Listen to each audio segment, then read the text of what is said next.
Hey everyone, welcome to the channel. My name is Amanda Gates, and today what I wanted to do was devote a video to the concept of above and below the cross emotions. I talk a lot about this concept on my podcast and also on my blog, but it's always kind of in passing. I teach it to my students and I have an entire module devoted to this, but I've never really done a full video or post just about this. And I realized as I am constantly mentioning this in passing, it would be great to refer or have links to something that is very specific to this very concept without doing it more so in passing. So the theory behind above and below the cross emotions is really about our vibrational frequency. I talk a lot about how important it is to cultivate our chi. Well, great, what the hell does that mean?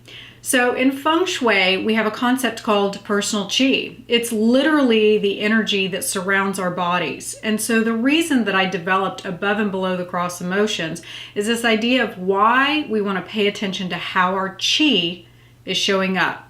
Now, I'm not the first one to put this type of system together.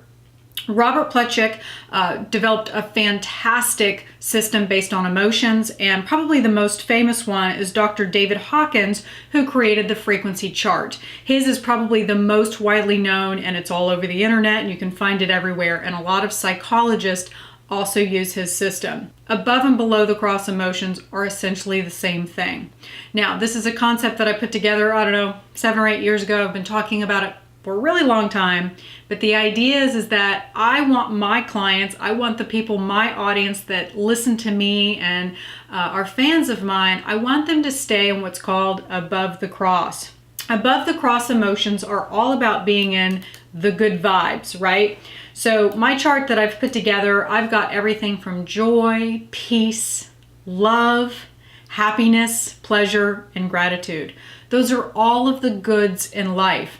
And the thing is that we're in that space, we're elevated, we feel damn good, and everybody around us can feel that. The Heart Math Institute has actually proven that our hearts put off much more information than our brains. The Heart Math Institute is an organization that studies the heart-brain connection and its relationship to stress and mood in humans. That's basically our personal chi and what we're putting out. Remarkably, the heart's shape and electrical field is 60 times greater than that of the brain, and its magnetic field is 5,000 times greater than that of the brain. And here's the cool thing. Their measurements and their studies also revealed that the field is large enough to extend several feet outside our bodies. So positive moods, those above the cross emotions like gratitude, joy, happiness, those are correlated with a very fluffy, very happy heart field. And so what happens is that you may walk into a room and it doesn't feel right, or you get that vibe from someone and you're getting that from your heart center. The other thing is that when you are not in those above the cross emotions, like greed, anger, sadness, that leads to a constricted field. That leads to a heart field that's just kind of collapsed on you. This information is from Dr. Alexander's new book. It's called Living in a Mindful Universe. I would highly recommend it. It's great. I've actually had Karen Newell of Sacred Acoustics on the show, and she and Dr. Alexander are partners in crime in basically expanding our awareness in this sort of thing, and she's actually got an incredible heart field. But the whole idea is that we want to do everything that we can to stay in those above the cross emotions, right? We want to be elevated. We want to be happy, because when we have that, one, it's easier for us to manifest, but things go easier in our life because our frequency is higher. So what happens when we look at, say, two magnets? If you're constantly in those below the cross emotions, guess what you're going to be constantly attracting? Like attracts like. So if you're having a crappy day, things keep going wrong, it just kind of spirals out of control, because that's literally what you're attracting. You're in those below the cross emotions. I call that below the cross soup, and you just start attracting more of that. Now you get in those above the cross emotions, and then things just are like magical and things keep showing up and amazing things keep happening. I experience this all the time where just funny little synchronicities will pop up in my life. Neat little opportunities will present themselves. I'll just synchronistically meet someone out of the blue that I just happen to need, something very specific that's very above the cross. So the whole idea is that when you do that, you elevate your chi, right?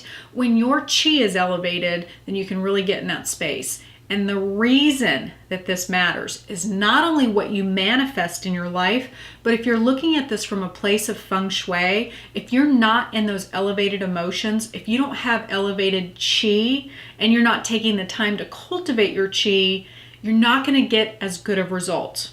Why? When you go through and do Feng Shui on your property, your home, your car, whatever it is that you're doing, if you're in those shitty emotions, you ain't gonna attract the good stuff. I guarantee it.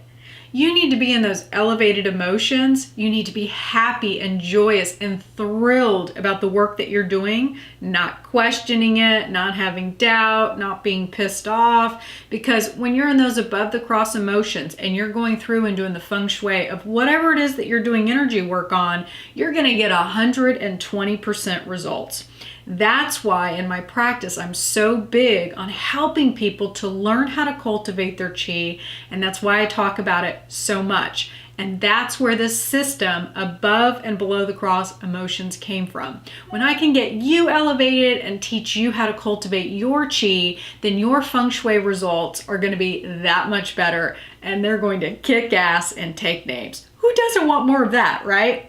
All right, everyone. I hope that this helps further explains what above and below the cross emotions are. If you have additional questions, you're not really certain about all this, leave your questions below. You can also reach out to us at letschat@thegatescompany.com. And hey, I've got all kinds of information on our website, gatesinteriordesign.com. And of course, the podcast, which has a ton of information along with this channel. Get in those above the cross emotions, start testing with it today, and just watch the magic unfold. And hey, if you like the channel, be sure to subscribe.